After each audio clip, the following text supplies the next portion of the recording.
Brief. Hi, so my name's Ibrahim. I pretty much like a pretty liberal guy, left-wing guy.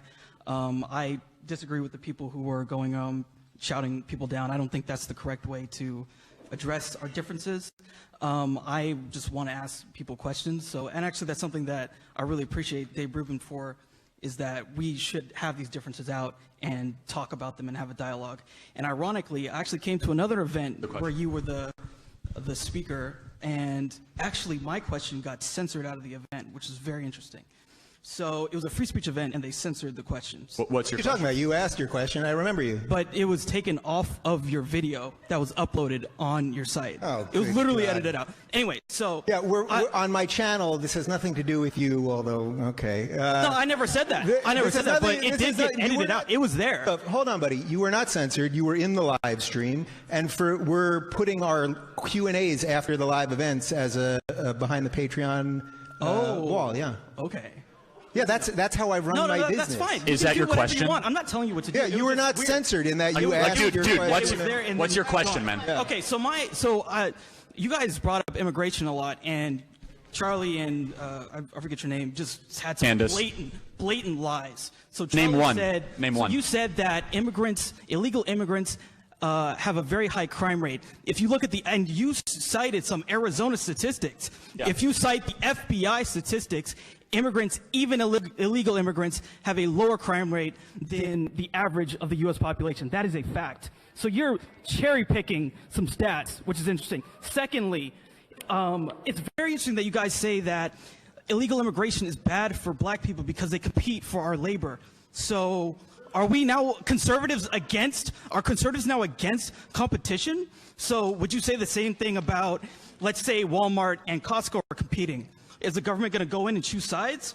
I am not afraid of anyone competing for my labor. Okay, so there's a lot there. So to me, that's hypocrisy on the conservatives' part, because what they care about is keeping out people that they don't like. They vote ways they don't like. Ridiculous. Okay. Instead of allowing people, we should have competition in labor. All right. You want it first? I'll just answer the part about you saying that it's hypocrisy, because that's actually ridiculous. Okay, so here's what happens. When they come into this country, because it's $7.25, whatever the minimum wage is, wherever they are, okay, it's a lot of money to them. They're willing to take that job. Not only willing to take that job, they're willing to take the job and do it for even less. So they're undercutting black Americans. A black American is not going to do a job for $5 an hour, as they should not, okay? So people that are not supposed to be in this country, not abiding by laws in this country. So they're breaking the laws to get in here, and then they're breaking the laws in terms of the labor that they'll take. And that's what undercuts black workers. It's common sense. So to suggest that black people should instead, in the name of fighting capitalism, say, okay, I'll take $4 an hour for the same job and not accept the minimum wage is no. We should compete within the rule of law. They're not legal immigrants on the books. They steal Social Security numbers to gain employment, and then they have cash only. They have cash only jobs under the table. That's the problem, dude. So here's the issue. I'm going to take this. Candace, let me give you a very good issue. An issue is that maid service, for example, is predominant. Maid service. Let me finish. So maid service, for example, is predominantly done by Latino Americans and a lot of illegal immigrants, which is paid mostly in cash under the table. That completely disqualifies African Americans from entering that job force, because they have Social Security numbers and they have to enter legally into that transaction. So when you have millions of people enter the job force so they're undercutting the legal minimum wage. No, you should not have people off the books defying the rule of law. A key component to capitalism is an impartial rule of law and courts. Thank you for your question. Hold on. All right. We got a lot of questions, so we got to move on. I just want to be crystal clear, because you got your friend with the camera right there. You were not censored at my last thing, and you were not censored here. This was called uncensored, so there you go, buddy. All right. Yeah, thank you. All right, my name is Rolando. I just have 3 quick questions. No, you got one. Yeah. All right. Why do you think people come here? Why do you think, what reason do you think people would want to leave their native country to come somewhere else where they're not accepted? And do you think that the U.S. has any impact on the health of the economies and the governments and the countries where these people come from? Do you think the U.S. has an impact on the countries that these people are leaving to come here and get treated like shit? Like, do you think people are coming here by choice, or why do you think people are coming here? And second of all, why is opium coming through the southern border? Like, what kind of market is that going? Okay, one question only. All right, then that. Why is there so much opium coming here? Who's using the opium? And is the wall a Band-Aid solution? All right, one question. Sorry. So, which question do you want to go with? The opium one? Try to do. No. We'll try to do this quick. Listen. I got you. Okay, we got a lot of people, so we'll try to do it quick. Everyone is coming here because virtually everyone on Earth, if they can come here legally, will make a better life for themselves. They will have. It's just true. Everyone comes here, and if you play by the rules and you work hard, you will make a better life, not only for yourself, but for your children. That has been the story of America. Is it a perfect story? It isn't, just as I said before. But that's why everyone's coming here. That's why everyone still wants to come here, and that's why nobody leaves. All right, next question. Which is remarkable that people saying that America is an awful I actually have a question mostly for Charlie Kirk, but if Dave and Candace want to come in, it's perfectly fine. So I have a question for my friend Paul Joseph Watson. Okay. He would like to know exactly where you stand on Syria. So right now, a lot of Trump supporters, you didn't vote for Trump, did you? But you jumped on the Trump wagon after his first. Did you vote for Trump? Me? Yeah. Oh, I voted for Trump. Oh, okay. Just make sure. I worked on his campaign. Like, I traveled the country with Don Jr. and Eric, and like was there on election night. I voted for Trump. Well, a lot of Trump supporters, they voted for Trump because one of the reasons was that he wanted to make America great again. He wanted to make America first, and he promised no interference. So obviously what happened in Syria, he did not kill any Syrian civilians, so that was good. But what if we were to go further and keep interfering within Syria? Would you support that, or would you not? Difficult to say. I generally think we should stay out of more conflicts in the Middle East. Given the, let me put it this way. If all the information we were given is true in Syria, which I sometimes doubt, I'm sort of indifferent in the middle of what happened, because it did seem like it was a rather well-executed airstrike. But I'm cautious to say that, because timing is very, I would say, interesting of how this whole thing. He says we're going to withdraw, and then this happens. But if there really was chemical weapons used, then yes, we have to step up. That is a proper role of the U.S. military. People say we're not the world's policemen. Well, we are. And we should be. No. But if we're attacked by Assad, or what? That they weren't used by Assad. No. Again, based on the intel, I'm operating under the assumption the intelligence is correct, which is a dangerous assumption to operate under when dealing with American foreign policy. But I trust the president's instincts. I really do. And I think that the use of chemical weapons has to be immediately deterred. Millions of people died under the use of chemical weapons. And if you have a red line, you have to enforce it. I mean, and that was one of the problems under the Obama administration. By the way, Susan Rice said all the chemical gas and all the chemical weapons were taken out of Syria. And I mean, that was just a complete and total lie. And so the Obama administration totally screwed it up. So I look at President Trump cleaning up the disastrous foreign policy team under President Obama, which was a total mess, giving all the money to the Iranians, weakening our stature in the world. The Obama foreign policy doctrine was give billions of dollars to our enemies and weaken our stature around the world, which was a total mistake. And they had people lie about Benghazi. They had people lie about everything. It was an absolute disaster. Thank you for your question, though. So. Hi, this question is for Mr. Rubin. Every single time I'm talking to anybody and the conversation even starts to get political, I'm a conservative, but I automatically have to say I'm a moderate. And then I'll give some point of views that I'll say, oh, somebody had an interesting point of view. What do you think of this? And I slowly start showing a person very slowly that I'm going to the right. But how should I approach people who are on the left and try to convince them just of a certain point, not to become conservatives, but just of a certain point? Well, I would say number one, no facts. I mean, I think what's a little bit of the exchange that we had earlier was about just a fundamental misunderstanding of facts. If you know what you're talking about and you're forthright and you're honest and you're clear, I think it makes it a lot easier. That's number one. I think also showing, I think this is something I do well as an interviewer, I guess.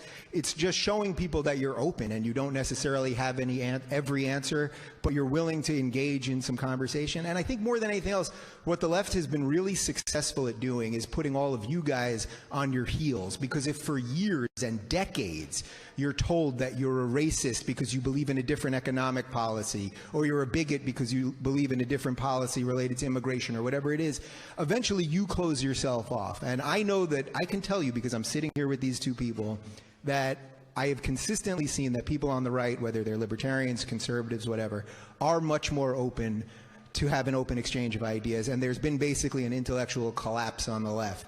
And if you can show your friends, and you will lose friends, by the way, because I know it's happened to me, but if you can look them in the eye and say, do you truly believe, because I said this, that makes me racist? Tell me to my face that I'm racist, or I'm bigoted, or I'm prejudiced because I believe something different economically than you, or something else. That's how you'll win, and you will lose people in the process of that. But I think it's much better to stand for something that you believe in than just shut yourself up because of a hostile mob. Thank you. And by the way, if one of you three want to cut near the front, you're more than welcome. One of you three, if you want to. No, don't feel bad. Don't feel bad.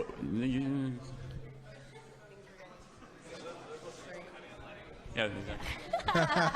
Good, by the way. That was good. I'm going to steal that. Go ahead. Here, why don't we jump here? But disagreement, guys. Is it all disagreement? Every one of you disagree? We want disagreement. That's what this is about. All right. Okay. So my name is Michael. I'm an environmental science major here, and as you can imagine with environmental science, like I'm kind of a liberal guy, but often in classes here, it can just feel like, people are circle jerking, saying, fuck Trump, and it's very much that attitude. So I understand how you're frustrated with that.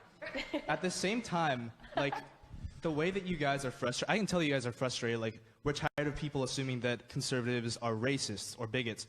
It kind of, like, frustrates me to see that you guys, it almost feels like you're monolithing this school, like the left is beyond hope. You're saying that a lot of the people here are just, like, these ridiculous, almost fascist people who won't hear other people's ideas. And with my experience in Berkeley, even with the most liberal professors I've had, they've always encouraged conservative people to speak. Most of the people here I know, there's definitely, you're shaking your head. There's definitely people who are not like that. But I'm in some pretty liberal classes, and for the majority, I feel like people do kind of want conversation and aren't just dicks about it. Maybe they're set in their views. I don't know if you can actually change somebody else's views, but have you ever thought about that? How do you feel? Do you think that you're monolithing the left to any degree here in the same way that they might monolith you?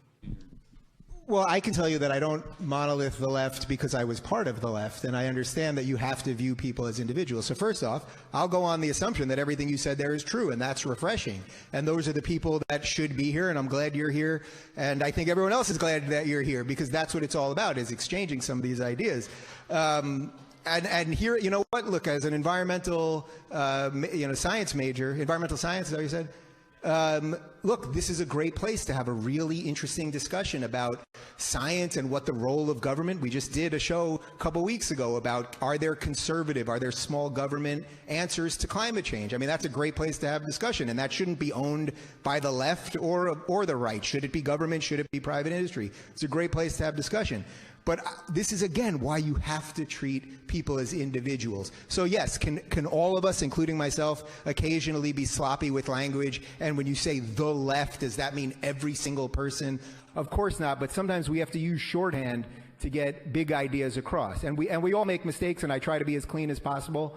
And you really just do the best you can do. I agree with you. But I think it's a good question. Right. What we're talking about is the extreme left. We're talking about people that we saw in here before we got out of thought that were screaming down and saying things. We're talking about people that say USA, like where we live, is a racist chant. We're talking about people that are trying to tell us that America is just as racist today as it was when my grandfather was coming back. That's what I identify as the extreme left. What you just did, saying you're leftist, that's normal. You had a dialogue, and you're being answered respectfully because you're not saying things that are so out of this world that I can't get my mind around it, right? I'm always ready to have a civil discourse. My sisters are liberals, right? We get along in this great big family. I'm in a family of liberals. I'm black. I grew up a liberal. But when you start saying these extreme things like that, like we've seen today, it's very hard for us to level, and that's exactly what we're talking about, and maybe we should be using the words extreme left. Thank you for your question.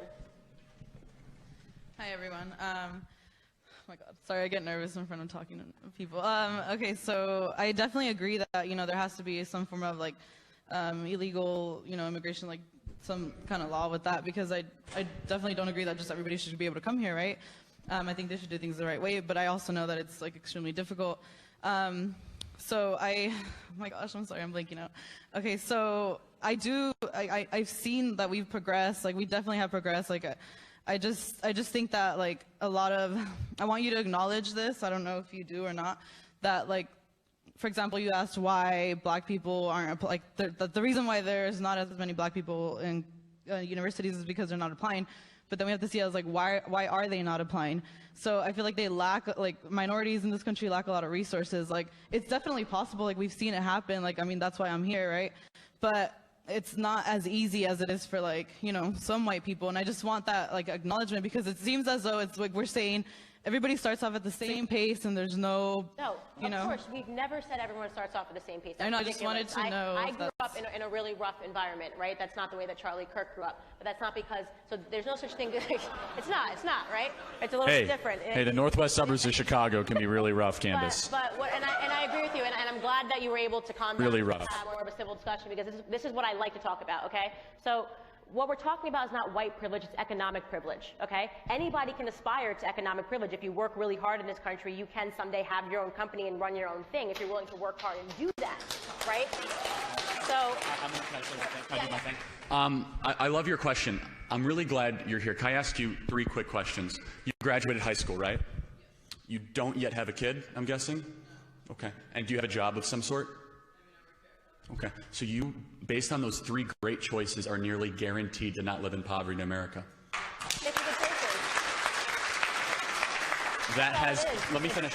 That has nothing to do with skin color. That has nothing to do with racism. You are a person of color that has overcome what you believe to be a systemic racist environment by making good choices. You are an example of why America is the greatest country in the history of the world, because you rose above all those things. And so my argument is, how do we empower, how do we create a country where millions of people can do what you did? Well, we need to fix our schools that are run by Democrats and broken public sector teacher unions. We need to fix the Great Society program. We are a country that rewards good choices, and you're an example of that. You're going to, what are you studying, by the way? Sociology. You're gonna get a good job. You're gonna do something. You're gonna succeed in your life, and I'm happy. I'm happy for that. Go ahead. and I do want to say, no. Choices. It is. It has nothing to do with bad choice and work ethic, but also what you said in terms of. And I'm going to. No, I didn't mention work ethic. I mentioned not having kids before you got married. But I think fundamentally what you're asking is, why is everything not equal for everybody at all times? Why don't we live in some sort of utopia? But every time you try to go to a utopia, you will end up in a dystopia. Again, it is not perfect here, but every opportunity is there. We don't have laws that say you as a woman can't do this, or you as whatever your ethnicity is can't do this. We don't have those laws. You can go out there and get what's yours. That's the beauty of this country. And you're proof of it. Go you get actually it. You live our ideology, and we love it. And by the way, what you said at the beginning of your question about, you said some white people. There are plenty of white people, millions and millions of them, who grow up in trailer parks, in 20 million of them who grow up with next to nothing, that are